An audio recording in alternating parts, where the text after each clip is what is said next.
আগামী ১০ই ডিসেম্বর এবং ১১ই ডিসেম্বর দুটি দিন বাংলাদেশের জন্য খুবই গুরুত্বপূর্ণ। আন্তর্জাতিক পর্যায় থেকে এই দুটি দিনে দুটি বিষয় ফয়সালা হওয়ার কথা। নিষেধাজ্ঞা নিয়ে আমরা আমাদের কোনো উদ্বেগ নেই, কারণ আমরা জানি আমরা আমাদের সংবিধান মেনে স্বাধীন। আন্তর্জাতিক মানবাধিকার দিবসে সারা দেশে মানববন্ধন কর্মসূচি পালনে তোড়জোড় বিএনপি ও সমমনা দলগুলোর।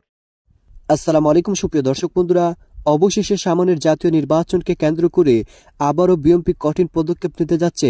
দর্শক বন্ধুরা, সামনের দ্বাদশ জাতীয় নির্বাচনকে কেন্দ্র করে বিশ্বজুড়ে নানা আলোচনা এবং সমালোচনার পাহাড় জন্ম দিয়েছে বাংলাদেশের এই নির্বাচন ব্যবস্থা। তবে আওয়ামী লীগ তারা নিজেদের মতো এগিয়ে যাচ্ছে। তো দর্শক বন্ধুরা, তবে কি শেষ পর্যন্ত আওয়ামী লীগ এভাবে এগিয়ে যাবে, নাকি আগামী ১০ ডিসেম্বর এবং ১১ ডিসেম্বরের মধ্যে বিএনপি কোনো কঠিন পদক্ষেপ নিতে যাচ্ছে? দর্শক বন্ধুরা, এবার সেই সকল বিষয়গুলোকে কেন্দ্র করে মুস্তফা ফিরোজ ভাই অত্যন্ত চমৎকার কিছু আলোচনা করেছেন এবং তিনি একে একে তুলে ধরেছেন তবে কি বিদেশিরা এই দিনের মধ্যে কোনো কঠিন পদক্ষেপ নিতে যাচ্ছে। তো দর্শক বন্ধুরা, সেই সকল বিষয়গুলি পরিপূর্ণ জেনে নেই। অবশ্যই ধৈর্য সহকারে পুরো ভিডিওটি দেখবেন, তাহলে এই সকল বিষয়গুলি পরিপূর্ণ বুঝতে পারবেন। ২৯শে অক্টোবর থেকে চলমান হরতাল অবরোধ কর্মসূচি শেষ হয়েছে বৃহস্পতিবার। ১০ ডিসেম্বর আন্তর্জাতিক মানবাধিকার দিবসে সারা দেশে মানববন্ধন কর্মসূচি পালনে তোড়জোড় বিএনপি ও সমমনা দলগুলোর। ওই দিন বিভিন্ন পেশাজীবী ও মানবাধিকার সংগঠনের ব্যানারে কারাবন্দী ও নির্যাতিত পরিবারের সদস্যদের জড়ো করতে চায় দলটি। এরই মধ্যে যে কোনো মূল্যে কর্মসূচি সফল করতে তৃণমূলকে বার্তা দিয়েছে দলের হাইকমান্ড। টানা কর্মসূচি পালনে একঘেয়েমি কাটানো, নেতাকর্মীদের চাঙ্গা করা, জনসম্পৃক্ততা বাড়ানো এবং নির্বাচন ঠেকানোর কৌশল নির্ধারণের আগে এই কর্মসূচিকে টেস্ট হিসেবে নিয়েছে দলটি। বিএনপি নেতারা বলছেন, ভোটের আগেই বিএনপিবিহীন নির্বাচন দেশে বিদেশে গ্রহণযোগ্যতা হারিয়েছে। বিএনপিবিহীন একটা নির্বাচন, এই নির্বাচন যে কোনো অবস্থাতেই গ্রহণযোগ্য না, অর্থবহ না, সেটা তো জাতীয় এবং আন্তর্জাতিকভাবে স্বীকৃত।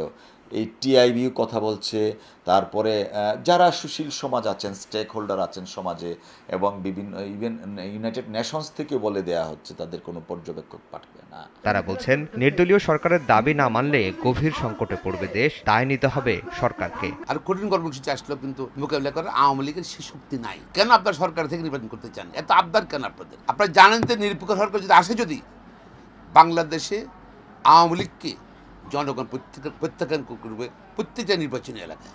১০ ডিসেম্বর ক্ষমতাসীন দল আওয়ামী লীগও সমাবেশের ঘোষণা দিয়েছিল। ইসির অনুমতি না মেলায় ওই দিন কার্যালয়ের ভেতরে আলোচনা সভা করবে দলটি। কর্মসূচির নামে বিএনপি বিশৃঙ্খলা করার চেষ্টা করলে কঠোর জবাব দেওয়ার হুঁশিয়ারিও দিয়েছেন তারা। দর্শক শুভেচ্ছা নেবেন।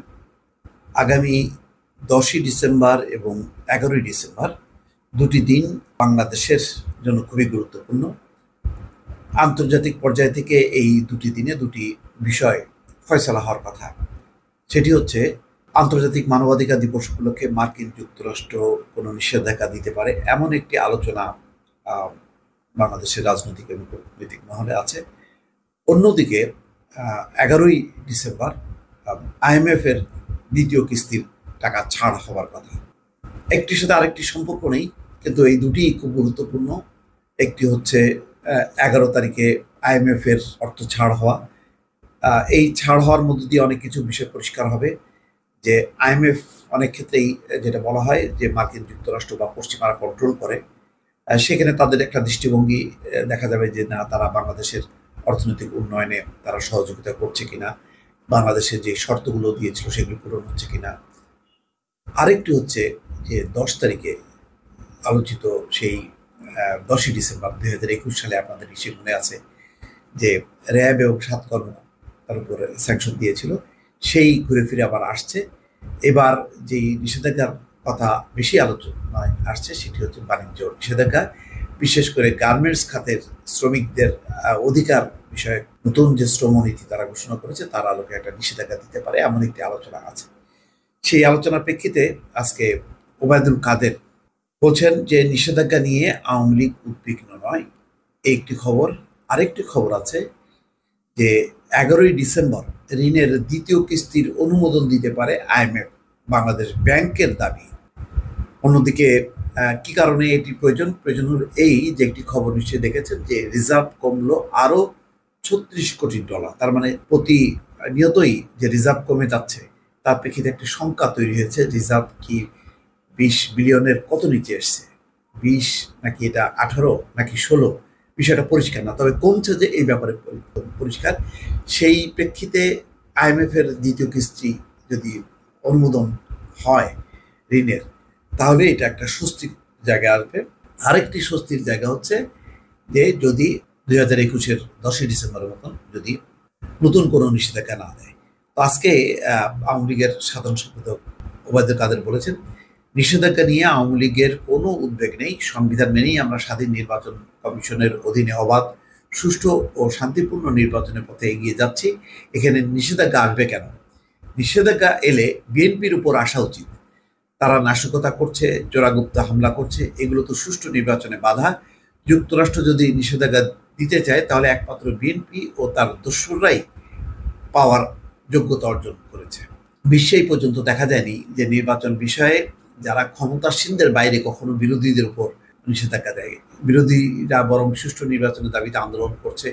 সেই আন্দোলনের এমন একটি পরিস্থিতি এখন যে অধিকাংশ বিরোধী দলের সিনিয়র নেতারা কারাবন্দী, তার প্রধান কার্যালয় বন্ধ হয়ে আছে। মোট কথা পুরো প্রধান বিরোধী দলের প্রকাশ কোনো কার্যক্রম নেই, বরং দেশব্যাপী যে ধরপাকড় সেটি অব্যাহত আছে।